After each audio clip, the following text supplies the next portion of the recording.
அதிமுக தான் இப்போ நம்ம கவனிக்கணும். அதிமுக தலைமை எவ்வளவு பலவீனமா இருக்குங்கிறத அவர் போட்டு உடைச்சுக்கிட்டே இருக்கிறார். அண்ணாமலைக்கே பதில் சொல்லாதவங்க நீங்க எப்படி புரட்சி தமிழரா இருக்க முடியும்? அதிமுகவுக்கு தலைமை தாங்குகிற இடத்தில் எப்படி இந்த புரட்சி தமிழர் இருக்க முடியும்? அடிப்படை கேள்வி வருமா வராதா? அது மாநில பாஜக ரெண்டு விதமான கருத்து இருக்கா? நயினாரும் தமிழிசையும் ஒரு கருத்து சொல்றாங்க, இப்போ அண்ணாமலை ஒரு கருத்து சொல்றாரு. இந்த சொக்கம்பட்டி ராமசாமின்னு ஒருத்தர் தெரியுமா? பிஜேபியில் இருக்கார் தெரியுமா? அப்படி தெரியாத ஒரு நபர் சொன்னா நம்ம அதை பத்தி கவலையப்பட வேண்டியதில்லை. அதாவது அண்ணாவை நாங்க விமர்சிப்போம், நீங்க அதை பெருசா எடுத்துக்காதீங்க, திமுக அப்படி தூபம் போடுது உங்களுக்கு அர்ஜுன் சம்பத். எங்க சார் அதிமுக பத்தி என்ன சார் நினைச்சிட்டு இருக்காங்க? பெரியார் மண்ணு நாத்திகம் பேசுறாங்கன்னா சொன்னாங்க. ஆனா இவ்வளவு கூட்டம் கூடுது, மக்கள் அதை நோக்கி வர்றாங்க. அத்திவரதருக்கு தான் 5 லட்சம் பேர் கூடனா கடைசி இன்னையோட அத்திவரதர் கிளம்புறாருன்னு சொன்ன உடனே 5 லட்சம் பேர் கூட்டிட்டா. காஞ்சிபுரத்தை ஜெயிச்சது யாரு? பாஜக ஒரு பக்கம் அதிமுகவுக்கான அழுத்தம் தந்துட்டு இருக்கக்கூடிய காலகட்டங்களில் முதலமைச்சர் மு.க. ஸ்டாலின் அவர் வந்து இரண்டு கட்சிகளும் வந்து மத ரீதியான அந்த பிரிவினையை நோக்கி வந்து இட்டு செல்றாங்க அப்படிங்கிற கடுமையான விமர்சனம். அதை மக்கள் எப்படி எடுத்துப்பாங்க? யார் ஸ்டாலின் சொன்ன? ஸ்டாலின் அவர்கள். அதை சொல்றதுக்கு தார்மீக தகுதி இருக்கா ஸ்டாலினுக்கு? முதல்ல இந்துக்கள் ஓட்டு போடாம நீங்க முதலமைச்சராக முடியாது, அது நீங்களே சொல்லிருக்கீங்க. எங்கள் கட்சியிலும் 90% இந்துக்கள். அந்த 95 பேர் இருக்கிறவங்களை எதுக்கு சீன்றீங்க? பிள்ளையார் எப்படி பரதான உங்க கட்சி நிர்வாகி பேசுறது எப்படி அலோவ் பண்றீங்க? அண்ணாமலை செய்வது அரசியல் சேஷ்டை, மதம் கலந்த அரசியல் சேஷ்டை. ருத்ராட்சம் தப்பு இல்லை, அதை எனக்கு கொடுக்க சொல்லுங்க, நான் போட்டுக்கிறேன். பள்ளி குழந்தைங்கிற வார்த்தையை பயன்படுத்துறது மிக நிச்சயமாக முளையிலேயே கிள்ளி எறியப்பட வேண்டிய ஒரு சில்மிஷ கருத்து. பாஜக இந்துத்துவ சார்ந்த விஷயங்கள்ல தொடர்ச்சியாக அதிமுக வந்து பங்கேற்பதன் மூலமாக சிறுபான்மையினர் ஓட்டு வந்து முழு முதலாக வேணாம் அப்படிங்கிற முடிவு தொடர்ச்சியா பங்கேற்கல சார். ஒரு மாநாட்டுக்கு போயிட்டாங்க, வேலுமணி அடுத்த 2 நாள் நடந்து போனார் சார். உடனே நீங்க அப்படியே மாலை முரசு நேயர்களுக்கு வணக்கம். இன்றைய இந்த சிறப்பு நேர்காணல் பகுதியில் பத்திரிகையாளர் திரு எஸ்.பி. லட்சுமணன் இணைந்திருக்கிறார். சார் வணக்கம். வணக்கம். 2 பேட்டிகள் திரு அமித்ஷா அவர்களுடையது. அரசியலில் வந்து தொடர்ச்சியாக ஒரு கட்சியை குறிப்பிட்ட அதிமுக வந்து நாங்கள் சொல்கிறது தான், நீங்கள் என்ன தான் விளக்கம் கொடுத்தாலும் நாங்கள் சொல்கிறது தான் அப்படிங்கிறத வந்து மீண்டும் மீண்டும் இந்த 2 மாத காலகட்டங்களில் அமித்ஷா சொல்லிகிட்டே இருக்காரு, பாஜக சொல்லிகிட்டே இருக்காங்க. இதன் மூலமாக அதிமுகவுக்கு எந்த அளவுக்கான ஒரு அழுத்தம் தொடர்ந்துகிட்டே இருக்குது? அப்படி இல்லை, அமித்ஷா அப்படி சொல்வதன் மூலமாக தன்னுடைய ஆளுமையை அவர் நிரூபிக்கிறார். அவர் இதுவரைக்கும் இந்த கடந்த 11 ஆண்டு கால பிஜேபி ஆட்சியில் அவருடைய ஆளுமையை குறைஞ்சது 6 வருஷம் ஒட்டுமொத்த இந்தியாவுமே பார்த்துச்சு. பல்வேறு தேர்தல்களில், அது மாநில தேர்தல் ஆகட்டும், 2 மத்திய தேர்தல் ஆகட்டும், லோக்சபாக்கான தேர்தல், முதல் தேர்தல் கூட விட்டுருவோம். அப்போ அமித்ஷாங்கிற ஒருத்தர் எமர்ஜ் ஆகவே இல்லை, இவ்வளோ தூரம் அவர்கிட்ட சரக்கு இருக்குன்னு பல பேர் பார்க்கலாம். கடைசியாக நடந்த 2 பொது தேர்தல்கள் மக்களவைக்கு நடந்தது. பல்வேறு மாநிலங்களில் இந்த 10-11 ஆண்டுகளில் நடந்துட்டு இருக்கிற மாநில தேர்தல்களில் பல நேரங்களில் தன்னுடைய ஆளுமையை நிரூபித்த அமித்ஷா தன்னிடம் கூடுதலாக இருக்கிற அரசியலமைப்பு சட்டம் தந்த அதிகாரத்தோடு தன்னுடைய அரசியல் ஆளுமையை சேர்த்து காட்டுறாருன்னு இந்த பேட்டி காட்டுது. இது பழைய விஷயம். அதிமுக தான் இப்போ நம்ம கவனிக்கணும். அதிமுக தலைமை எவ்வளவு பலவீனமாக இருக்குங்கிறத அவர் போட்டு உடைச்சிக்கிட்டே இருக்கிறார். தன்னுடைய ஆளுமையை மட்டுமல்ல, அதிமுகவின் பலவீனத்தையும் பொதுவெளியில் போட்டு உடைக்கிறார். அண்ணாமலை தன் பக்கத்துக்கு செய்கிறார். வரப்போகிற ஆட்சி மாற்றம் ஏற்படும், அது பிஜேபி அதிமுக கூட்டணி ஆட்சியாக இருந்தால் கூட அதை நான் பிஜேபி அதிமுக ஆட்சின்னு சொல்ல மாட்டேன், பிஜேபி ஆட்சின்னு தான் சொல்லுவேன். அதாவது அதிமுக பேரையே நான் சொல்ல மாட்டேங்கிற வார்த்தையை அண்ணாமலை சொல்லிட்டு அதை கேட்டுக்கிட்டு எடப்பாடி மௌனமாக இருக்கிறாருன்னா அது மாநில பாஜக 2 விதமான கருத்து இருக்கா? நயினாரும் தமிழிசையும் ஒரு கருத்து சொல்கிறாங்க, இப்போ அண்ணாமலை ஒரு கருத்து சொல்கிறாரு. இந்த சொக்கம்பட்டி ராமசாமின்னு ஒருத்தர் தெரியுமா? பிஜேபியில் இருக்கார் தெரியுமா? அப்படி தெரியாத ஒரு நபர் சொன்னால் நம்ம அதை பற்றி கவலையப்பட வேண்டியதில்லை. அமித்ஷா, நயனா நாகேந்திரன், ஹெச் ராஜான்னு பல தலைவர்கள் உட்கார்ந்துருக்கிற மேனேஜர் அண்ணாமலை பேரை சொன்னால் பலாயிரம் பேர் கைதட்டுறானே, அந்த அண்ணாமலை பற்றி நீங்கள் கவலைப்பட்டு தான் ஆகணும். அந்த அண்ணாமலை தான் மாநில தலைவர் பதில் இல்லையே சார், நானும் தான் ஒத்துக்கிறேன், அவருக்கு அதிகாரம் கிடையாது. கூட்டணி இருக்கலாமா வேணாமாங்கிற முடிவெடுக்கிற அதிகாரம் அண்ணாமலைக்கு கிடையாது. தலைவராகவே இருந்தாலும் பரிந்துரைக்கிற அதிகாரம் தான். அதெல்லாம் தெரியாதவனல்ல நான். ஆனால் எப்படிப்பட்ட அண்ணாமலை? லட்சக்கணக்கான தொண்டர்களை இன்னமும் தன் வயப்படுத்தி வைச்சிருக்கிற, தன்னுடைய பேச்சுக்கும் தன் செயலுக்கும் தன் உருவத்துக்கும் செல்வாக்கை சேர்த்து வைத்திருக்கிற அண்ணாமலை இந்த கூட்டணி அமைஞ்சு தத்தக்கா புத்தகான்னு போயிட்டு இருக்கு. ஏற்கனவே சில குழப்பங்களுடைய நேரத்தில் இன்னும் கொஞ்சம் கல்லறிகிறாரு. அதை பார்த்துட்டு மௌனமா இருக்கலாமா? நீங்க எல்லாருக்கும் பதில் சொல்லுங்க நான் சொல்லல, சரி முனுசாமி வச்சா பதில் சொல்லிக்கணுமே. அண்ணாமலைக்கு நாவடக்கம் தேவை. அதிமுக பெயரையே சொல்ல மாட்டேன்ற சொல்றது தான் அவருடைய உறுதியாக இருந்தால் அதை நான் மதிக்கிறேன். ஆனால் அதிமுகவோட கூட்டணி வைத்திருக்கிற பிஜேபியில் இனிமேலும் அவர் தொடர வேண்டுமா? ஒன்று இந்த கூட்டணியை முறிச்சுக்கணும், இல்லை பிஜேபி விட்டு அண்ணாமலை வெளியேறணும். யாராவது ஒரு தகுதியான முன்னாள் அமைச்சரை, தகுதினா அந்த கட்சியில் வகிக்கிற பதவியின் அடிப்படையில் சொல்கிறேன். அதனால தான் முனுசாமின்னு சொல்கிறேன். துணை பொதுச்செயலாளர், அடிக்கடி பத்திரிகையாளர் சந்திக்கிறவர் வேலுமணி. அதை செய்கிறதுக்கு அதிமுக தவறிடுச்சு. அண்ணாமலைக்கு அவ்வளவு பதுங்கினவங்க அமித்ஷாக்கு இவ்வளவு தூரம் பாஞ்சு வருவாங்களான்னு தெரியல. ஆனால் பதில் சொல்ல வேண்டிய கட்டாயம் வந்தாச்சு. இனிமேலும் அதிமுக மௌனமா இருந்தால் அதிமுகவுக்கு நல்லதில்லை, எடப்பாடிக்கும் நல்லதில்லை, இந்த கூட்டணிக்கே நல்லதில்லை சார். எடப்பாடி ஏன் ஓப்பனாக பேச மாட்டேங்கிறாரு? 2 பேர் உட்காந்து ப்ரெஸ் மீட் கொடுத்த அடுத்த நாள் அதுக்கு அடுத்த நாள்லாம் வந்து எக்ஸ்பிளைன்லாம் கொடுக்குறாரு. 3வது நாள் 4வது நாள் கொடுத்தாரு. அப்போ கூட என்ன சொன்னார்? என் கருத்துப்படி தமிழ்நாட்டுக்கு கூட்டணி ஆட்சி சரி வராது. இன்னைக்கு வைகை செல்வன் சொல்லியிருக்காருல, அது அன்னைக்கே எடப்பாடி சொல்லுங்க, அன்னைக்கே அவர் சொல்லலை. அமித்ஷா சொன்னதை நீங்க தப்பா புரிஞ்சுக்கிட்டீங்க, அவர் சொல்லாததை நீங்கள் சொல்லாதீங்க சொன்னாரா? இன்னைக்கு பக்கம் பக்கமா தமிழ் பேப்பர்ல வந்திருக்கு, எல்லா பத்திரிகையிலும் கிட்டத்தட்ட ஒரு பக்கம் போயிட்டு வந்திருக்கு. இதுக்கு என்ன பதில் சொல்லுவார்? அதிமுக தான் வந்து வரும் அப்படிங்கிறது ஓகே, ஆனா இபிஎஸ் பேர் குறிப்பிடவே இல்லையே, அது என்ன? அதுதான் ஏதோ உள்குத்து இருக்கு. ஏன்னா அமித்ஷா ஏதோ சார் மறந்துருப்பாரு சார் அப்படின்லாம் இல்லை. அன்னைக்கு கூட்டணியை அறிவிக்கிற போதும் மதுரையில் ஒரு 15 நாள் முன்னாடி 20 நாள் முன்னாடி வந்து பேசினார் இல்லையா, அந்த கூட்டத்தில் பேசுகிற போதும் எடப்பாடி பேர் அவர் சொல்லவே இல்லை. டெல்லிக்கு மோடி தலைமை, தமிழ்நாட்டுக்கு எடப்பாடி தலைமைன்னு சொல்றார். கூட்டணிக்கு முதலமைச்சர் வேட்பாளர் இவர் தானே. சரி, அன்னைக்கு கூட சொல்ல வேண்டாம், ஏதோ ஃப்ளோவில் மிரட்டி மதியானமெல்லாம் ஒரே பஞ்சாயத்து நடந்தாலும் எடப்பாடி வர வச்சாங்க, அந்த டென்ஷன்லாம் மறந்துட்டான்னு வச்சுப்போம். மதுரையில் என்டிஏ ஆட்சி அமையும்னு சொன்னார், அப்போ கூட எடப்பாடி தலைமையில் அமையும் கூட வார்த்தை சொல்லி, தலைமையில் அமையும் கூட சொல்ல மாட்டார். உள்ள பிஜேபி இருக்கிறதாவே கூட வச்சுக்குவோம். பிஜேபியும் அங்கே வைக்க போகிற அந்த கூட்டணி ஆட்சிக்கு எடப்பாடி தான் தலைவராக இருப்பார்னு ஒரு வார்த்தை அன்னைக்கு வரலையே. இன்னைக்கு சரி, அதாவது ஃப்ளோவில் மறந்துருப்பார், டென்ஷன், ஃப்ளைட்டில் வந்தது, ஜேர்னி, அங்கேருந்து இங்கே வந்தது, டயர்டாக இருந்தார். இந்த பேட்டி தமிழ் பத்திரிகையில் வந்திருக்க பேட்டி, இப்படி போகிற போது மைக்கை நீட்டி வாங்கினதில்லை, டைப் பண்ணி கேள்விகளை கொடுத்து அவருக்கு பதிலை டைப் பண்ணி கொடுத்து அதை எடிட் பண்ணி டிரான்ஸ்லேட் பண்ணதை தமிழ் தெரிஞ்ச ஒருத்தர் படித்து வர்ற பேட்டி எடுத்து 1 வாரம் ஆச்சு. முருகன் மாநாட்டுக்காக வச்சிருந்து, ஏன்னா அப்போ சொன்னால் டைவர்ட் ஆகிடணும், மாநாடு முடிஞ்சு அதுக்கப்புறம் வெளியிடுறாங்க ஒரே நாளில் எல்லா பத்திரிகையிலும். அப்போ திட்டமிட்டு இதைத்தான் சொல்லணும் அப்படின்னு காயின் பண்ணி வர்ற வார்த்தைகள்லையும் எடப்பாடி பேர் இல்லை. அதிமுகவிலிருந்து ஒருவர் முதலமைச்சராக வருவார். சரி, இப்போ பாராளுமன்ற தேர்தல் நடந்து முடிஞ்சிருக்கு, பிஜேபி ஒரு 290 இடம் பிடிச்சிருச்சு, அதனுடைய நாடாளுமன்ற உறுப்பினர்கள் கூட்டம் நடக்க போகுது. தோழமை கட்சிங்கிற முறையில் எடப்பாடி பத்திரிகை செஞ்சு, சார் என்ன சார் உங்கள் அணி ஒருவேளை கூட்டணி வச்சுப்போம், உங்கள் அணி ஜெயிச்சு ஆமாம் வாழ்த்துக்கள், யார் சார் இப்போ மோடி தானே, இல்லை பிஜேபியிலிருந்து ஒருவர் பிரதமர் ஆவார்னு சொன்னால் எவ்வளவு வலிக்கும் உங்களுக்கு சொல்லுங்கள் சார். உணர்வுள்ள ஒரு பிஜேபிக்காரனு என்ன பேசுறாரு இவருக்கு என்ன அதிகாரம் இருக்கு கேட்பாங்களா? கேட்க மாட்டாங்களா? அதே உணர்வும் வேதனை இன்னைக்கு அதிமுக தொண்டன்ட்ட இருக்குல்ல, இதை சொன்னவர் செஞ்சவர் சில்மிஷம் பண்ணவர் அமித்ஷாவா இருக்கலாம், அதை வேடிக்கை பார்க்கிறவர் எடப்பாடி. ஏன்னு நிஜமா எனக்கு புரியல. 2021 தேர்தல் காலகட்டங்களில் அதிமுக ஓகே எங்களுக்கு வந்து இந்த ஓட்டு இருக்கு, நாங்கள் வாங்கணும்னு தொடர்ச்சியாக ஒர்க் அவுட் பண்ணாங்க போனாங்க. ஆனால் இப்போ வந்து அந்த இந்துத்துவா சார்ந்த விஷயங்களுக்குள்ள இவங்க போய் சிக்கிறாங்களா, இல்லை பாஜக அப்படி டார்கெட் பண்ணி இழுக்கிறாங்களா, இந்த விஷயங்கள் நம்ம எப்படி புரிஞ்சு? சார், பிஜேபி 1000 தூண்டில் போட தான் சார் செய்வாங்க. நீங்க தான் சார் ஒழுங்கா இருந்து கொண்டு நீங்க தான் கட்டுப்பாடு மதுரைக்கு போறாங்க, வேலுமணி அதான் இவர்கிட்ட கேட்காம எடப்பாடி அனுமதி கொடுக்காம அவங்க போயிருக்க மாட்டாங்க. சரி, மரியாதைக்காக போனீங்க, போயிட்டு வந்த பிறகு கண்டனம் யார் பேர்ல வந்திருக்கணும்? எங்களை திட்டம் அழைச்சிங்களே, இப்படி எங்களை அழைச்சி உட்கார வச்சுக்கிட்டு எங்கள் தலைவர்களை இப்படி அவமானப்படுத்தலாமா? கேட்கணுமா கேட்கக்கூடாதா? இபிஎஸ் ட்விட்டர்ல போட்டிருக்காரு. என்னன்னு எப்ப போட்டார்? எப்ப சார் போட்டார்? சும்மா சொல்லுங்க, எப்ப போட்டார்? ரொம்ப காலம் தாழ்த்தி தான் நேத்து போட்டார். எதுக்கு? ஸ்டாலின் பேசுனதுக்கு. ஸ்டாலின் என்ன பேசினார்? இந்து முன்னணி மாநாட்டில் நடந்ததை வச்சு, முருகன் மாநாட்டில் நடந்ததை வச்சு விமர்சிக்கிறார். அந்த ஸ்டாலினுக்கு பதில் சொல்றீங்களே தவிர இந்த சேஷ்ட பண்ண இந்து முன்னணிக்கு உங்களுடைய பதிலடி எங்க? அந்த அறிக்கையில ட்விட்டர்ல ஒரு வார்த்தை முருகன் மாநாட்டில் இப்படி நடந்துச்சு, அதை நான் கண்டிக்கிறேன்னு இருக்கா சார்? ஏன் இல்லை? அப்போ எடப்பாடி துணிச்சலற்றவராக இருக்கிறார். பிஜேபி அவருடைய சக அமைப்புகளை, தோழமை அமைப்புகளை முறைச்சுக்கிறதுக்கு அவருக்கு இன்னும் துணிச்சல் வரல. பாஜகவே வந்து இது நாங்க நடத்தல, இந்த முறை நடத்தினாங்க, அப்படி வந்து தள்ளி நிக்கிறாங்க. இல்ல அப்படி சொல்லிட்டு தோழமையோடு எங்களுடைய அதிமுகவோடு எங்களுடைய தோழமை தொடர்கிற போது அந்த அதிமுகவினுடைய கொள்கை வழிகாட்டிகளாக நிறுவனராக இருக்கிற அந்த தலைவர்களை அந்த மாநாட்டில் இழிவுபொழுது எங்களுக்கும் வருத்தம் தான். யாராவது ஒரு பிஜேபி சொல்லியிருக்காங்களா? சும்மா சொல்லுங்க சார்.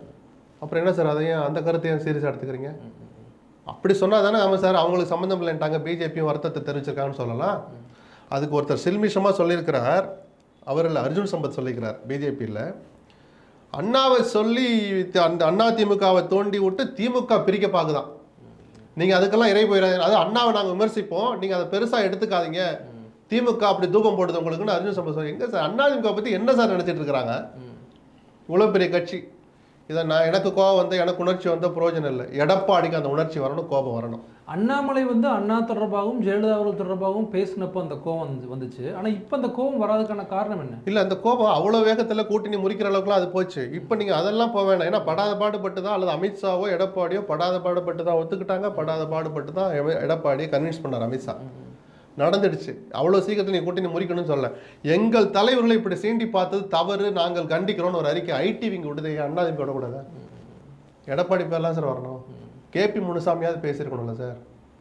யாருமே பேசலை. அந்த மௌனம் தான் இன்னைக்கு அமித்ஷாவுடைய பேட்டின்னு நான் பார்க்குறேன். துணிச்சலாக வெளியிடுங்க. இன்னொன்று சொல்லட்டுமா, இதோட முடியாது, இன்னும் சீண்டல் தொடரும். எடப்பாடி எவ்வளோ நாளைக்கு வேடிக்கை பார்க்குறாரு நம்மளும் பார்ப்போம். அந்த மௌனம் வந்து அதிமுகவுக்கு 2024 தேர்தல்னு வேணாம், அதிமுகவுக்கு எந்த அளவுக்கான ஒரு பெரிய பிரச்சனை வந்து வருங்காலத்தில் உருவாக்கும்? வருங்காலம் இல்லை சார், கண்ணு முன்னாடி அந்த கட்சி அழியும் சார். எடப்பாடி மீதான மரியாதையே தொண்டர்கள்ட்ட போயிடும் சார். அதை முதல்ல எடப்பாடி புரிஞ்சுக்க மாட்டாரு. அது ராஜதந்திரம் நினைச்சிட்டு அமைதியாக இருக்காரு. நீங்கள் ராஜதந்திரம் இருக்க மெதுவாக போக ஏறி மிதிச்சுக்கிட்டே இருப்பாங்க. நாளைக்கு எந்திரிக்கிறக்கே உங்களுக்கு தெம்பு இருக்காது, நசுக்கிட்டு போயிடுவாங்க. அப்புறம் அதுதான் ராஜேந்திரமா? அப்படி ஒரு ராஜேந்திரம் தேவையா? இத்தகைய அழுத்தத்தின் காரணமாக ஒருவேளை பாஜக கூட்டிலிருந்து அதிமுக வெளியேறதுக்கான சூழல் அமையுமா தெரியல. அவங்க என்ன நினைக்கிறாங்கன்னே புரிய மாட்டேது. இப்போ அண்ணாமலை சொன்னதை நான் சொல்லி காமிச்சேன் இல்லையா, நான் அதிமுகங்கிற பேரே சொல்ல மாட்டேன், இது பிஜேபி ஆட்சின்னு தான் சொல்லுவேன்னு. எப்படி சார் அண்ணாதிமுக ஓட்டு போடுவான்? நிஜமா அண்ணாமலை மனசில் என்ன இருக்குன்னு நமக்கு புரியல. சரி, இப்போ தமிழ்நாட்டு அரசியலுக்கு கூட்டணி ஆட்சி எடுப்படாது, முன்னாடியே சொல்றது சரி வராது. அது ஏற்கனவே ஒரு தோல்வி அடைஞ்ச ஒரு தியரி. சூழல் அமைஞ்சு அதுக்கப்புறம் ஒரு கூட்டணி ஆட்சி அமைஞ்சிட்டா அது அப்படியே ஒரு பாதையை அமைச்சு கொடுத்துரும். வருங்காலங்களில் இனிமேல் கூட்டணி ஆட்சியான மத்தியில் அமைஞ்ச மாதிரி கூட அது போயிட்டோம். இது வரைக்கும் அது வரலைங்கிற போது தேர்தலுக்கு முன்பாக நம்ம சொல்லலாமா சொல்லக்கூடாதுன்னு தெரிஞ்சிருந்தோம். தொடர்ந்து அமித்ஷா சொல்லிக்கிட்டு வர்றாருன்னா அப்போ அவர் மனசில் என்ன இருக்குன்னு நமக்கு தெரியல. ஆனால் இது எல்லாமே இந்த கூட்டணியுடைய தோல்விக்கு தான் வழிவகுக்கும். அப்போ மறைமுகமாக திமுக வெற்றி பெறுவதற்கு அண்ணாமலையும் அமித்ஷாவும் உழைக்கிறாங்களான்ற ஒரு சந்தேகம், ஒரு லாஜிக் உள்ள சந்தேகம் வருது. 2 தலைவர்கள் இருந்த காலகட்டம், ஜெயலலிதா அவர்களோ கருணாநிதி அவர்களோ இருந்த காலகட்டத்தில் இந்த கூட்டணி ஆட்சியை வந்து ஏற்றுக்கல. ஆனால் இப்போ சூழல் மாறிடுச்சு, களம் மாறிடுச்சு. கூட்டணி ஆட்சி நான் கலைஞர் இருக்கிறவே சூழல் வந்துச்சு. காங்கிரஸ் பாமக அதை மிஸ் பண்ணிட்டாங்க. இன்னொரு முறை தேர்தல் முடிவு வந்த பிறகு காலம் தீர்மானிச்சா யாருமே தன் விருப்பம் இருக்கோ இல்லையோ அதுதான் நடக்கும், நடந்துட்டு போட்டோம். தேர்தலுக்கு முன்பாகவே நாங்கள் கூட்டணி ஆட்சி அமைப்போம்னு சொல்ற கூட்டணியை மக்கள் பலவீனமாக தான் பார்ப்பாங்க. இது அரசியல் பாலபாடம்.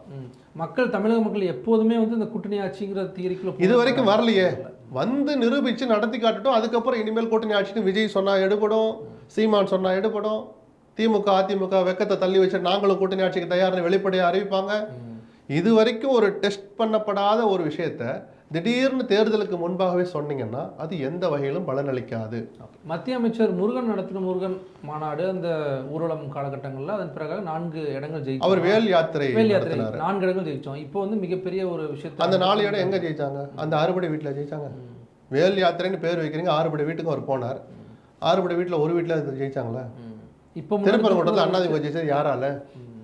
எழுத்து போட்டுட்டு திமுக இல்லை, அதுலேயே ஒரு பாதி வெற்றி கிடைச்சாச்சு ராஜன் செல்லப்பாக்கு. அதிமுக வலுவான கட்சி, மற்ற எவரை விட படபலம் மிக்கவர் ராஜன் செல்லப்பா. எல்லாம் கலந்தான சார் ரெட்டலைக்கு இருக்கிற மரியாதை, அங்கே இருக்கிற சமுதாய வாக்குகள். பிஜேபியும் ஒரு காரணம், மறுக்கலை, அப்படிலாம் குறைச்சி இடப்படக்கூடாது. 5000 ஓட்டு பிஜேபியில் இருந்தாலும் அது 5000 ஓட்டு தான் ராஜன் செல்லப்பாவோட வெற்றிக்கு காரணம். எங்களால் தான் வெற்றி பெற்றார்னு சொல்ல முடிகிற அளவுக்கு திருப்பரங்குன்ற வெற்றி. அப்போ வேல் யாத்திரை ஒரு துளி கூட வெற்றி பெறலை. தமிழ்நாட்டு மக்கள் இடது கையால் தூக்கி தூர எறிஞ்சாங்க. இன்னும் சொல்லப்போனால் அது அந்த பக்கம் கூட திரும்பி பார்க்கல, ஒரு பிரயோஜனம் இல்லை. அதே மாதிரி தான் முருகன் மாநாட்டும் அரசியல் ரீதியாக எந்த பிரயோஜனமும் அதுக்கு வராது. காலி சேர்லாம் வந்து முன்னாடி 5 லட்சம் பேர் நீ கூண்டதான் வச்சுக்கோ சார். 1 லட்சம் பேர் தான் கூண்டான்னு ஒரு கணக்கு சொல்லுவாங்க. 5 லட்சம்னே வச்சுக்கோங்க சார். அந்த 5 லட்சம் பேர் என்ன பிஜேபி ஓட்டு போடுறோம்னு நினைக்கிறீங்களா? நம்பி வந்தவன் முருகனை பற்றி தான் பேசுவாங்கன்னு நம்பி வந்தவன் 3 லட்சம் பேர் 4 லட்சம் பேர் இருப்பான். 60 முதல் 70% பேர் முருகனுக்காக வந்தவன். திமுக ஓட்டு போடுறோம்னு அதில் இருந்திருப்பான். சரியா? அதனால அந்த கூட்டத்தை வச்சு அப்படியே மாறிடும். அப்படி முதல்ல மதுரையில் ஜெயிக்க சொல்லுங்க பார்ப்போம் பிஜேபி தனியா ரெண்டு. அதிமுக கூட்டத்திலேயே கூட நிக்க சொல்லுங்களேன். பெரியார் மண்ணு நாத்திகம் பேசுறாங்கலாம் சொன்னாங்க. ஆனா இவ்வளவு கூட்டம் கூடுது, மக்கள் அதை நோக்கி வர்றாங்க. ஆமா, அத்திவரதருக்கு தான் 5 லட்சம் பேர் கூடா. கடைசி இன்னையோட அத்திவரதர் கிளம்புறாருன்னு சொன்ன உடனே 5 லட்சம் பேர் கூட்டிட்டான். காஞ்சிபுரத்தில் ஜெயிச்சது யாரு? சென்னிமலையில் இதாவது ஆர்கனைஸ்டு கூட்டம் மதுரை 1 மாசமா நடக்குது. சென்னிமலையில் ஒரு நாள் சொல்லி கொண்டு சென்னிமலை மலையை எவனோ சிக்கல் வருதுறான்னு கிறிஸ்டியன்ஸ் யாரோ எடுக்க போறாங்கன்னு கிளப்பி விட்டாங்க. அதில் கொஞ்சம் ஏதோ அதில் சர்ச்சை வந்தது நிஜம். ஒரே நாளில் 1 லட்சம் பேர் கூட்டினாங்க. அந்த தொகுதியில் யார் ஜெயிச்சா? ஈரோட்டில் திமுக தான் ஜெயிச்சிச்சு. அந்த கூட்டத்துக்கும் அரசியலுக்கும் சம்பந்தம் இல்லை. இப்போ இல்லை, எந்த காலத்துலேயும் வராது. தமிழ்நாட்டு மக்களுக்கு அந்த அறிவு நிறையவே இருக்குது. அதனால தான் பிஜேபி தொடர்ந்து ஏமாந்துக்கிட்டு இருக்கு, இனிமேலும் ஏமாந்து போவார்கள். பிஜேபியோட துணை அமைப்புகளுக்கு இதுதான் பாடம். இங்கு மத அரசியல் எடுபடாது. சரிதானா? பவன் கல்யாணம் தொடர்ச்சியாக கூட்டிகிட்டு வராங்க. அதெல்லாம் ஒரு பொருட்டே இல்லை சார். அவர் இங்கே போட்டிடலாமா? நான் கேட்குறேன் சார், ஒரு மாநிலத்தில் துணை முதலமைச்சராக இருக்கிறோம், இங்கே எப்படி சார் போட்டியிட முடியும்? ஒரு லாஜிக் வேணாமா? யோகி ஆதித்யநாத் தான் வராரு, அதுக்கு அப்படி தமிழ்நாட்டு பிடிச்சிட்டாரு. எத்தனை தடவை வந்து படம் எடுத்துட்டாரு.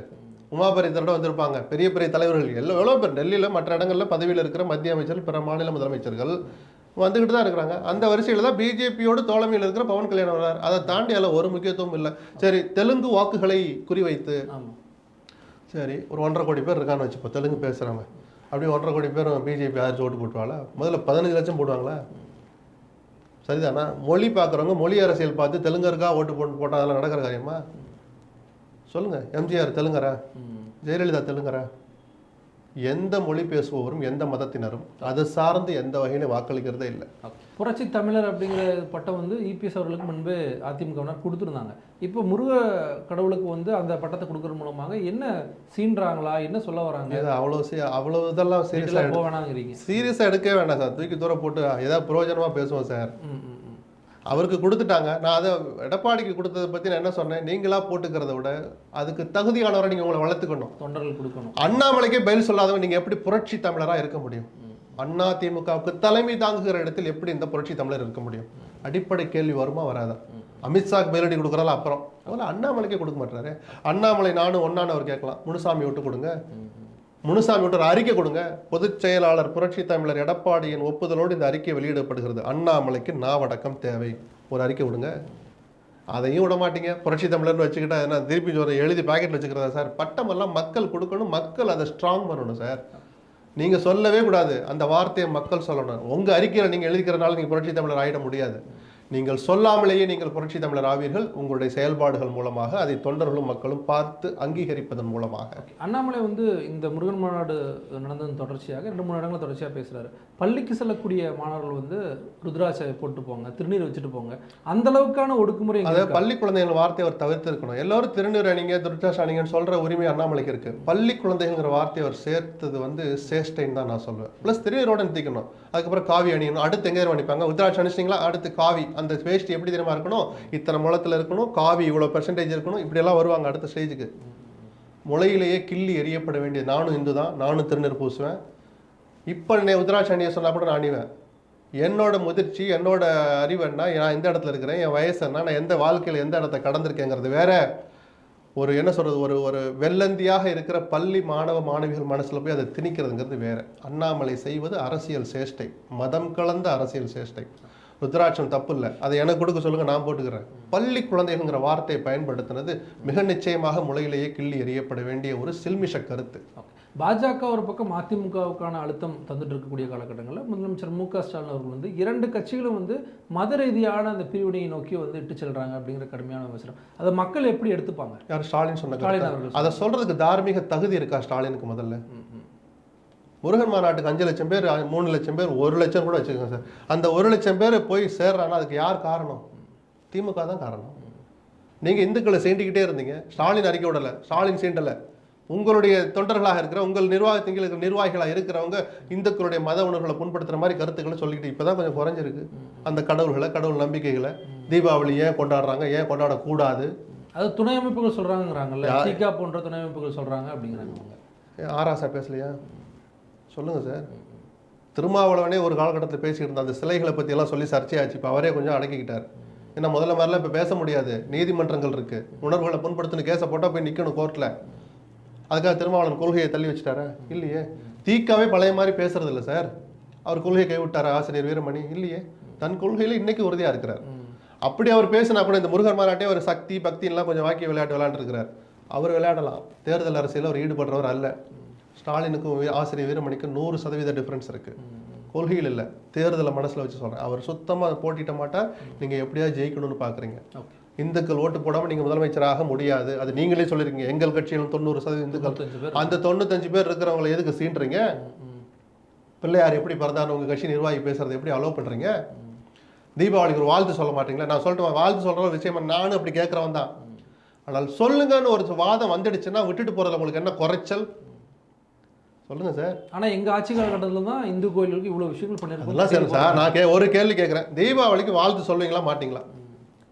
ஏன்னா எங்களுக்கு நரகாசுரன் அப்படி இப்படி அதில் நம்பிக்கை இல்லை, இதெல்லாம் புராணம் கற்பனை இருந்துட்டு போட்டோம். அந்த கற்பனையை நம்புகிற கோடிக்கணக்கான பேர் இருக்கிற போது அந்த அவர்கள் ஒரு பண்டிகையை கொண்டாடுறோம், அந்த பண்டிகைக்கு வாழ்த்து சொல்லுங்கன்னு சொல்றதுல என்ன அதில் என்ன அநியாயம் நடந்துருச்சு? இதில் இருக்கிற குறைஞ்சபட்ச நியாயத்தை உணர்ந்து தான் போன வருஷம் உதயநிதி நம்பிக்கை உள்ளவர்களுக்கு வாழ்த்துக்கள்னு சொன்னார். இந்த வருஷம் என்ன வார்த்தை வருதுன்னு நானும் பார்க்குறேன். இவங்க இப்படி இந்துக்களை விட்டு விலக சரி, அதுக்காக பக்தர்கள் அணின்னு ஒன்று ஆரம்பிங்கன்னு நான் சொல்லலை. திமுகவில் இறை நம்பிக்கை உள்ளோர் அணின்லாம் நான் ஆரம்பிக்க சொல்லலை. கொள்கையை நீங்கள் விட வேண்டாம், கொள்கையை விடுவதாக ஆகாது. தீபாவளிக்கு ஸ்டாலின் வாழ் சொல்லிட்டாரு, திமுக கொள்கை கைவிட்டுச்சா சார்? எந்த முட்டாள் சார் அதை நம்புவான்? காலத்துக்கு ஏற்றபடி அவங்க நடந்துக்கிறாங்கன்னு தான் எடுத்துக்கணும் நம்ம. அதை செய்யாம தான் உங்களுக்கு நாங்கள் இருக்கிறோன்னு ஒருத்தர் ஓடி வர்றாரு. அதை வெள்ளந்தியா நம்பி 10 பேர் போகிறான், 8 பேர் திரும்பி வந்துடுறான். அவன் வேற ஏதோ சில்மிஷம் பண்ணான்னு அந்த 10 பேர் போன பிறகு தான் திரும்பி முருகன் மாநாட்டுக்கு 1 லட்சம் பேர் போகிறான்னு வச்சுக்கிட்டோன்னா கிட்டத்தட்ட ஒரு 30,000 பேர் இந்நேரம் உஷாராயிருப்பான். ஆஹா, நம்மளை முருகனை கூப்பிட்டு வச்சு அங்கே திராவிடத்தை ஒழிப்போங்கிறானுங்க. ஒழிக்கட்டும், முருகனுக்கு சொல்லி கூப்பிடக்கூடாதுல்ல. திராவிடத்தை ஒழிக்கிறோட இன்னும் அது எப்படியெல்லாம் ஒழிக்க போகிறோம் இன்னும் விரிவான கருத்தரங்கு நாள் முழுக்க நடத்தலாம். இந்து முன்னணியின் அரசியல் மாநாட்டில் நடத்தணும். நீங்கள் விழிப்புணர்வு மாநாட்டில், முருக பக்தர்கள் மாநாட்டில் நடத்தக்கூடாது, அது சேட்டை.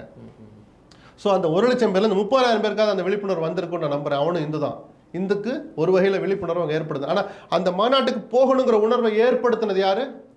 சாட்சாத் ஸ்டாலின் தான், சாட்சாத் திமுக தான். அந்த இந்துக்களை விட்டு விலகி போக போக இன்னொருவர் வந்தே தீர்வார். அதில் ஆபத்தும் கலந்து எதையோ ஒன்றை போர்த்திக்கிட்டு ஒரு வேஷம் இட்டாவது வருவாங்க.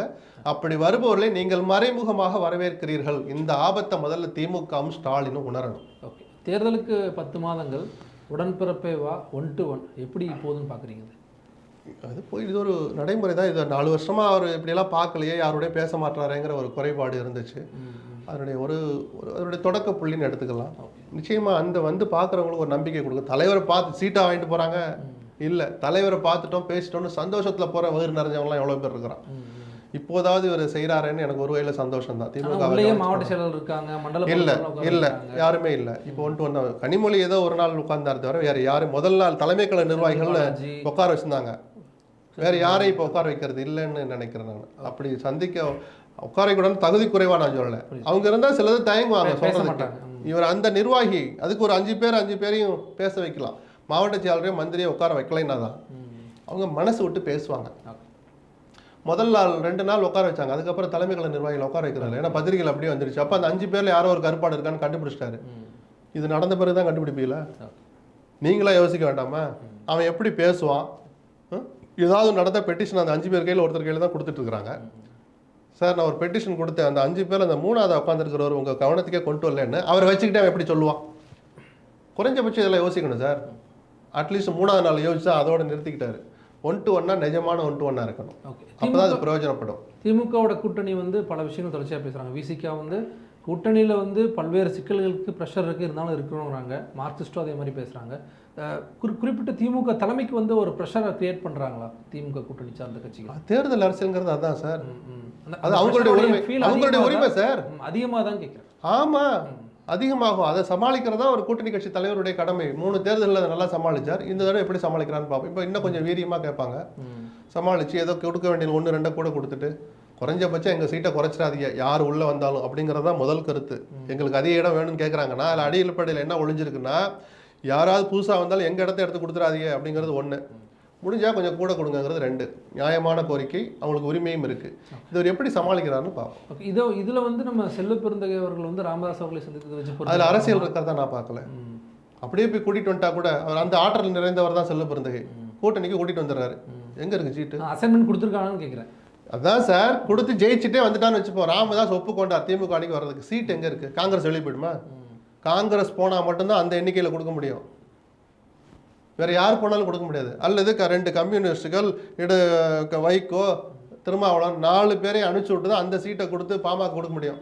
அப்படி ஒரு அரசியல் தவிர ஸ்டாலின் செய்வாரா? இல்லை அப்படி செய்ய வேண்டிய அவசியம் இப்போ என்ன வந்துச்சு? நடைமுறை சாத்தியம் இல்லை பாமக இப்போது இருக்கிற திமுக அணியில் இணைவதற்கு. ஓகே, பாமக இருக்கக்கூடிய பிரச்சனைக்கு திமுக தான் காரணங்கிற அந்த ஒரு தோற்றம். அது ராமதாஸ் சொன்ன பதில் ரொம்ப சரி. திமுகக்கு இதில் அவசியமும் இல்லை, அதில் அர்த்தமும் இல்லை.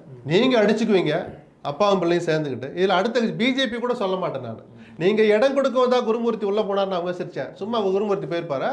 நீங்கள் ஊரறிய உலகறிய அடிச்சுக்கவும் தானே பச்சாதாபப்பட்டோ அல்லது உள்ளுக்குள்ள ஒரு அஜெண்டா வச்சுக்கிட்டோ நிஜமான பிரியத்தோட குருமூர்த்தி உள்ளே வரார். அடிச்சுக்கலன்னு எதுக்கு சார் குருமூர்த்தி போகணும்? ஸோ இதுக்கு முழுக்க காரணம் 2 டாக்டர்களானே தவிர வேறு எந்த அரசியல் இயக்கமும் அல்ல. எவ்வளோ சீக்கிரம் இந்த பிரச்சனை வந்து முடிவுக்கு வந்தால் பாமக நல்லது. இந்த பேசிட்டு இருக்கும்போதே முடிஞ்சிச்சுன்னு அறிக்கை வந்து அவங்களுக்கு நல்லது தான். ஓகே ஓகே, இதில் என்ன காலக்கெடு இருக்கு? இல்லை சார், இன்னொரு 7 நாள் போடட்டும் சார். 8ஆம் நாள் வந்தால் சரியா இருப்பா சொல்லி. ஏன் சார் நீங்கள் ஒரு வியாழக்கிழமையும் வந்து அந்த பிரச்சனை நீண்டுட்டு தான் போகுது. என்ன பண்ணுறது? அவங்க தான் அதை புரிஞ்சுக்கணும். 2 பேருக்குமே நல்லதல்ல, கட்சிக்கும் நல்லதல்ல. அவர்கள் போய் எந்த அணியில் இணைய போகிறார்களோ அந்த அணிக்கும் அது நல்லதல்ல.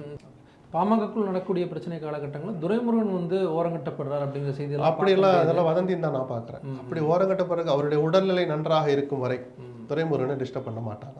இல்லை இந்த பாமகவுடைய வாக்கு அதுக்கும் சம்மந்தம் இல்லை, இல்லை. சுத்தமாக சம்மந்தம் இல்லை. அப்படியே வன்னியர்கள்லாம் துரைமுருகன் பேச்ச கேட்டுருவாங்களா? இந்த காலகட்டத்தில் அவரை வந்து ஓரங்கட்டுறாங்கன்னா திமுகவுக்கும் அதனுடைய வாக்குகள் வர்றதுக்கான ஒரு பிரச்சனை இருக்குமா? அதுவே இன்னும் உறுதி இல்லாத போது அதன் காரணமாக அதுன்னு நீங்கள் 3வது பாயிண்ட்டுக்கு போகிறீங்களே. நான் தான் சொன்னேன், அவருடைய உள்ளூர் அரசியல்லாம் மோதல் இருக்குது.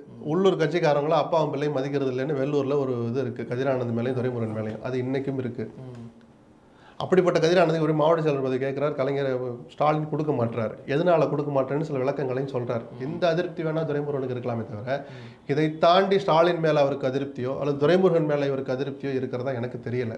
திரும்ப சொல்கிறேன், துரைமுருகனுடைய உடல்நிலை ஒத்துழைக்கிற வரை அவருடைய பொதுச்செயலாளர் பதவிக்கு ஆபத்து வராது. அப்படி பறிச்சு ஒருத்தருக்கு கொடுக்கணுங்கிற அளவுக்கு திமுக யாரும் இல்லை. ஓகே, இல்லை 1-to-1 நடக்குது. ஆனால் ஒரு பொதுச்செயலாளரை வந்து எதுக்கு பொதுச்செயலாளருக்கு என்ன வேலை, அழைக்கல அப்படிங்கிற அந்த என்ன அவசியம் இருக்கு பார்க்க முடியுது. இல்லை, அது தவிர்த்ததா நான் பார்க்கல. பொதுச்செயலாளர்கள் நல்லது. ஏன்னா அவர் உடல்நிலையை ஒத்துழைக்கலையே சார். நான் சொன்னது நல்லா இருக்குங்கிறது நாள் முழுக்க உட்கார அளவுக்கு நல்லா இருக்குன்னு நான் சொல்லலை. அவர் அமைச்சர் பதவியை பழுங்கா பார்க்கறதுக்கும் பொதுச்செயலாளர் பதவியை அதில் இருக்கிற விஷயங்களை ஃபைலை பார்க்கறது, செக்கில் கையெழுத்து போடுறது, நீக்கம் சேர்க்க அறிக்கையில் கையெழுத்து போடுற அளவுக்கு உடம்பு நல்லா இருக்கிற வரைக்கும் அவர் பதவிக்கு ஆபத்து வராது. என்னையே நாள் முழுக்க உட்கார வைக்கலாம், துரைமுருகன் நாளே உட்கார முடியாது. ஸ்டாலின் மட்டும் நாள் முழுக்க உட்காந்துட்டு இருக்கிறார். அது இந்த ஒப்பீடு தவறு. இந்த நிகழ்ச்சி பொதுச்செயலாளரை வச்சுக்கிட்டு பேசுகிற நிகழ்ச்சி அல்ல. ஓகே, இப்போ பாஜக வந்து அதிமுக கூட்டணி சார்ந்த விஷயங்கள் ஒரு பக்கம் இந்த ப்ரெஷர்லாம் கொடுத்துட்டு இருக்கக்கூடிய அதே காலகட்டங்களில் டிவிக்காவும் இந்த கூட்டணிக்குள்ளே வந்துடும் அப்படிங்கிற அந்த ஒரு தோற்றமும் ஏற்படுத்தப்பட்டு தோற்றம் இல்லை. அதிமுகவுக்கு அந்த ஆசை இருக்கு. அதிமுகவோட ஏற்கனவே கூட்டணி உறுதிப்படுத்தி விட்ட பிஜேபிக்கு அந்த ஆசை இருக்கு. விஜய் என்ன முடிவு எடுக்கிறான்னு தான் பார்க்கணும். நம்ம தொடர்ந்து சொல்றோம். அமித்ஷாவுடைய அந்த இறுதி கேள்விக்கான பதிலில் வந்து இன்னும் நாட்கள் இருக்கு, வருபவர்கள். ஆமா, அவங்க தூண்டில வீசிக்கிட்டு தான் இருப்பாங்க. இவர் கடைசி வரை கொள்கை எதிரான்னு சொல்லிட்டு உறுதியாக இருந்து அந்த அணிக்கு போக மறுக்கிறாரா, இல்லை எதையாவது ஒரு சால்ஜாப்பு சொல்லி அந்த அணிக்கு போறாரான்னு பொறுத்திருந்து தான் பார்க்கணும் விஜய் என்ன முடிவு எடுக்கிறார். இந்த 2 ஆப்ஷன்ல வந்து ஒருவேளை கூட்டணிக்குள்ள போனா அடுத்தடுத்த கட்டங்களில் கட்சியை வந்து இயக்குறதுக்கு மிகப்பெரிய சிக்கலா இருக்கு. அதுக்கு இன்னும் ரொம்ப தூரம் இருக்கு. இந்த 2 ஆப்ஷனுமே கேட்கிறேன். எடப்பாடி பண்ண தப்ப விஜய் இப்ப செய்ய மாட்டார். எந்த இவ்வளவு 10 மாசம் முன்னாடி 1 வருஷம் முன்னாடி கூட்டணி அறிவிச்சாலும் அந்த தப்பெல்லாம் விஜய் செய்ய மாட்டார். டிசம்பர் வாக்குல ஜனவரி வாக்குல அந்த முடிவு அவர் எடுக்கட்டும். அதனுடைய விளைவு என்ன ஆகும், விஜய்க்கு என்ன விளைவுகளை ஏற்படுத்தும் நம்ம அப்ப பேசலாம். ஓகே, இபிஎஸ் அவர்கள் வந்து தன்னுடைய சுற்றுப்பயணத்தை வந்து அறிவிச்சிருக்காரு. சுற்றுப்பயணம் வந்து மீண்டும் அந்த கொங்கு பெல்ட், நான் திரும்ப சொல்றேன் சார், எங்க வேணாலும் போகட்டும், எத்தனை நாள் வேணாலும் சுற்றுப்பயணம் பண்ணட்டும், காலையில் ஆரம்பிச்சு விடிய கூட நடத்தட்டும். தன்னுடைய ஆளுமையை வெளிப்படுத்த வேண்டிய நேரத்தில் இவர் வெளிப்படுத்த தவிர்த்து விட்டு அல்லது அதை செய்யாமல் பதுங்கி இருந்து விட்டு எத்தனை சுற்றுப்பயணம் நடத்தினாலும் எடப்பாடிக்கு ஒரு துளி கூட பிரயோஜனப்படாது. ஏன்னா அதிமுக தொண்டனே அவரை மனசு வந்து வரவேற்க மாட்டான். ஏதோ ஒரு அறிக்கையில் என்ன சார் இருக்குன்னு கேட்கலாம். இல்லை, இவருடைய ஆளுமையை நிரூபிக்கிற விஷயங்கள் இதெல்லாம். அன்னத்தில் அரஞ்சாரியா நம்ம தலைவர் அப்படின்னு அந்த அறிக்கையில் 4வது வரியப்படி அதான் தலைவன் அப்படின்னு பேசணும் சார். அறிக்கையே விடலை நீங்க. அப்புறம் சுற்றுப்பயணம் போய் என்ன பிரயோஜனம், என்ன சொல்லி தொண்டர்களை சந்திக்க போறீங்க? நான் அதிமுக பார்த்தீங்களா எவ்வளவு வீராவேசமா நடத்திட்டு வர்றேன்னு போய் சொல்லுவீங்களா? அர்த்தமற்ற சுற்றுப்பயணமா இருக்கும். நான் ஒரு வகையில் எச்சரிக்கை விரும்புறேன், ஒரு ஆதங்கத்தோடு எச்சரிக்கிறேன். ஒரு துளி கூட பலன் தராது. அதற்கு முன்னாடி செய்ய வேண்டிய விஷயத்தை முதல்ல அதிமுக செய்யணும், எடப்பாடி செய்யணும். ஆளுமைக்கான டெஃபினிஷன் நம்ம என்ன சொல்லலாம் சார்? நீங்க ஒருத்த போட்டு அடிக்கிறான், ஏன்டா அடிச்சுன்னு கேட்க மாட்டீங்களா? நான் என்ன தப்பு பண்ணேன்னு கேட்க மாட்டீங்களா? இல்லை, இன்னொரு முறை அடிக்க வந்தால் நம்ம என்ன ஒரு தற்காப்பு நடவடிக்கை எடுக்க மாட்டீங்களா? ஏதாவது ஒன்று செய்யணும்ல சார். இதுக்கு டெஃபினிஷன் எதுக்கு? குறைஞ்சபட்ச சொரணை இருந்தால் போதும். ஒரு பையனை போட்டு ஒருத்தர் அடிக்கிறான்னா அவனுக்கு சொரணை இருந்தால் எந்திரிச்சு திருப்பி அடிக்கணும், இல்லை அடிக்க வரப்போது தடுக்கணும், இல்லை ஒரு பஞ்சாயத்து வச்சு எதுக்காக என்னை அடிச்சேங்க, எனக்கு ஒரு நீதி சொல்லுங்கன்னு கேட்கணும். எதுவுமே சொல்ல மாட்டேன், அடிக்கிறது அப்புறம் வாங்கிட்டு இருப்பேன்னா அதுக்கு ஒரு டெஃபினிஷன் அவசியமா? ஓகே, பாஜக இந்துத்துவா சார்ந்த விஷயங்களில் தொடர்ச்சியாக அதிமுக வந்து பங்கேற்பதன் மூலமாக சிறுபான்மையினர் ஓட்டு வந்து முழு முதலாக வேணாம் அப்படிங்கிற முடிவு தொடர்ச்சியாக பங்கேற்கல சார். ஒரு மாநாட்டுக்கு போயிட்டாங்க, வேலுமணி அடுத்த 2 நாள் நடந்து போனார் சார். உடனே நீங்கள் அப்படியே ஊர்வலமாக கிளம்பி எங்கெல்லாம் ஆர்எஸ்எஸ் கூட்டம் நடக்குதோ அதிமுக போயிட்டு இருக்காங்க நீங்கள் கிளப்பி விட்றாதீங்க. 2 நாள் அந்த 3 பேர் போயிட்டு பாடுபட்டாங்க. வேலுமணி உள்ளூரில் நடந்ததுனால போயிட்டா சாந்தலிங்க அடிகளார் மேலே அவருக்கு நிஜமாகவே ஒரு பிரியம் இருந்திருக்கலாம், அவர் இருந்த வாழ்ந்த காலங்களில் இருந்து. அப்படி தான் நான் பார்க்குறேன். பட் ரெண்டுமே கொஞ்சம் அரசியலை யோசிச்சு பார்த்து செஞ்சிருக்க வேண்டிய விஷயம். அது இப்போ கொஞ்சம் விவாதிப்பாங்கன்னு நினைக்கிறேன். ஏன்னா முனுசாமியெல்லாம் சத்தம் போட்டுருக்கிறாரு, எதுக்கு இப்படி யாரை கேட்டு அனுப்பிச்சிங்க, இதெல்லாம் பண்ணலாமா வைக்கலாமான்னு. ஸோ ஒரு பிரேக் வரும்னு நினைக்கிறேன். அதுக்காக இவங்க எங்கே நடந்தாலும் போயிடுவாங்கலாம் பார்க்க வேண்டாம். போகட்டும், ஒரு தோழமை மதித்து போனாங்கன்னா போயிட்டு வந்துட்டு அவர் சேட்டை பண்ண அந்த சேட்டையை கண்டிச்சு அன்னைக்கு சாயங்காலமே ஒரு அறிக்கை விடணும் சார். அப்போ தான் சார் கட்சி நல்லா இருக்கும். அவங்க அவங்க வேலையில் கவனமாக இருக்காங்கல்ல, அவங்க கட்சியை வளர்க்க பார்க்குறாங்கல்ல, நீங்கள் உங்கள் கட்சியை ஒழிக்கிறத வேடிக்கை பார்க்குறீங்க. ரெண்டு விஷயத்தை கம்பேர் பண்ணுறாங்க. தளவாய் சுந்தரம் வந்து ஒரு கையெழுத்து போட்டார், அவரை நீக்கிறீங்க. ஆனால் வேலுமணிக்கோ இல்லை மற்றவர்களுக்கோ எந்த விதமான ஒரு இதுவும் இல்லை. இல்லை, கும்மிடிப்பூண்டி பழைய எம்எல்ஏ விஜயகுமார் ஒரு கையெழுத்து போட்டார், மும்மொழி கொள்கைக்குன்னு நினைக்கிறேன். அதுக்கு ஒரு தெரியும், ரோட்டில் வந்தாங்க நோட்டை நீட்டினா கையெழுத்து போட்டு அன்னைக்கு சாயங்காலம் கட்சி விட்டீங்க. அன்னைக்கு அது பிஜேபி உறவு இல்லை, குறைஞ்சபட்ச தார்மீக நியாயம் இருந்துச்சு அதில். கூட்டணியில் இல்லாத போது எப்படி நீ அந்த கட்சி ஆதரவு போயிட்டு போகலான்னு சொல்லலாம். இப்போ தோல்விட்டு வந்த பிறகு போனது பெரிய குற்றம்னு நம்ம சொல்லலை. முருகன் மாநாட்டுக்கு ஏன் போனீங்க, என்ன போயிருக்கவே கூடாது, போயிட்டு போன பிறகு பத்திரிக்கை வச்சனால மதித்து போனோம். இந்த சேட்டை பண்ணுவான்னு தெரியாது, இது சேட்டை, இதை நாங்கள் ஒருபோதும் அனுமதிக்க மாட்டோம், வன்மையாக கண்டிக்கணும்னு அறிக்கை விட்டீங்களா? அங்கே சாந்தலிங்க அடிகளாருடைய நூற்றாண்டு மட்டும் நடந்துச்சு, ஆர்எஸ்எஸ் நூற்றாண்டுகளாக சேர்ந்தான் நடக்குது. அப்போ அந்த கூட்டத்தில் நம்ம போகலாமா, அந்த மேடையில் நம்ம ஏறலாமான்னு வேலுமணி ஒரு நிமிஷம் யோசிக்க வேண்டாமா? இதைத்தான் சொல்ல தவிர பெரிய சட்டவிரோத செயலை செஞ்சு விட்டார்கள், கட்சிக்கு துரோகம் செய்து விட்டார்கள் அப்படிலாம் நான் பார்க்கல. அடிமைன்னு திமுக விமர்சிக்கிற போது அதை நிரூபிக்கிற மாதிரி நடந்துக்காதீங்கன்னு நம்ம சொல்கிறோம். இந்த சுற்றுப்பயணத்தில் வந்து திமுகனுடைய இந்த 4 ஆண்டு கால ஆட்சியை மட்டும் சொல்லி பிரச்சாரமோ இல்லை, அவருடைய நோக்கம் அதுவாக தான் இருக்குது. அதிமுகனுடைய அடிநாதமே அதுதானே, திமுக எதிர்ப்பு தானே. அப்போ இந்த ஆட்சியில் நடக்கிற தவறுகள் அவர் பட்டியல் போடலாம். பண்ணுறப்ப பட்டியல் போடுறவர் யாரு? எடப்பாடி. நீங்கள் உங்கள் கட்சியை முதல்ல ஒழுங்கா பாருன்னு அது 4 பேர் பொதுஜன நின்று கேட்டால் என்ன பதில் சொல்லுவார்? பாஜக கொடுக்கக்கூடிய ப்ரெஷருக்கும் பேச வேண்டிய ஒரு கட்டாயம் இருக்கா? அங்கே போய் ஊர் தோறும் பேச வேணாம், இங்கே ஒரு அறிக்கை விட்டுட்டு கிளம்புங்க சார். அதிமுக தொண்டை அப்போ தான் சார் இங்கே உற்சாகமாக கூடுவாங்க. நீங்கள் திருப்பூரில் போய் நிற்கிற போது அந்த ஊரில் இருக்கிற 5000 பேர் 10,000 பேர் வந்து நிற்கணும்னா, உற்சாகமாக உணர்வோடு வந்து நிற்கணும்னா, இங்கே ஒரு செய்ய வேண்டியது செஞ்சுட்டு போனால் தான் இங்கே எடப்பாடிங்கிற தனி மனிதருக்கும் இங்கே மரியாதை கிடைக்கும். மற்றபடி இப்போ கூட தான் போகிறாங்க, கூட்டத்தை கூட்டு தான் போகிறாங்க. அது அர்த்தமுள்ள கூட்டமாக இருக்குமா? எவ்வளோ நொந்து போய் வந்து நிற்பான். ஏன்னா அடிக்கடிக்க வாங்கிட்டு வந்து இங்கே எப்படி பேசுகிறாரு பாரு, வீரவேசமாக, வீரமெல்லாம் ஸ்டாலினுக்கு எதிராக தான் அப்படின்னு ஒருத்தன் பேசுவான். மைக் இருக்காது, மனசுக்குள்ளே புழுங்குவான். தேர்தல் காலத்தில் அது எதிரொலிக்கும். இந்த ஆபத்தை முதல்ல எடப்பாடி உணரணும். இது வந்து இந்த 2 தொண்டர்கள் ஜெல்லாகிறதுல மிகப்பெரிய சிக்கல்கள் உருவாக்கி, ஜெல்லெல்லாம் இன்னும் ரொம்ப தூரம் இருக்குது. முதல்ல சொந்த கட்சிக்காரனை முதல்ல சந்தோஷமாக வைக்கணும், வேதனை இல்லாமல் வைக்கணும். அது ஃபர்ஸ்ட் ஸ்டெப். சந்தோஷமாக வைக்கிறது 2வது ஸ்டெப். அப்புறம் தான் ஜெல்லு 3வது ஸ்டெப். இன்னும் அதிமுகவை எடப்பாடியே சேர்ந்து மிதிச்சிட்டு இருக்காருன்னு தான் எனக்கு ஒன்றுமே புரிய மாட்டேது. எதுக்காக இப்படி இருக்காருன்னு எனக்கு புரியல. ஓகே, கூட்டணி கட்சிகள் இணைந்து இது வரைக்கும் எந்த விதமான ஒரு போராட்டத்தை முன்னெடுக்கல, அது வந்து யோசிக்கிறாங்களா? அதுதான் சொன்னேன், இதெல்லாம் ஃபர்ஸ்ட் கியர் போட்டு செகண்ட் கியர் போகிறப்போது நடக்கிறது. கியர் பாக்ஸே ட்ரபிளாக இருக்கே, அதுக்கான சூழலே தெரியாமல் இருக்குது. அதனால் அது முதல்ல சரியாகட்டும். ஓகே சார், பொறுமையாக பல்வேறு கேள்விக்கு பதிலுக்கு ரொம்ப நன்றி சார். நன்றி.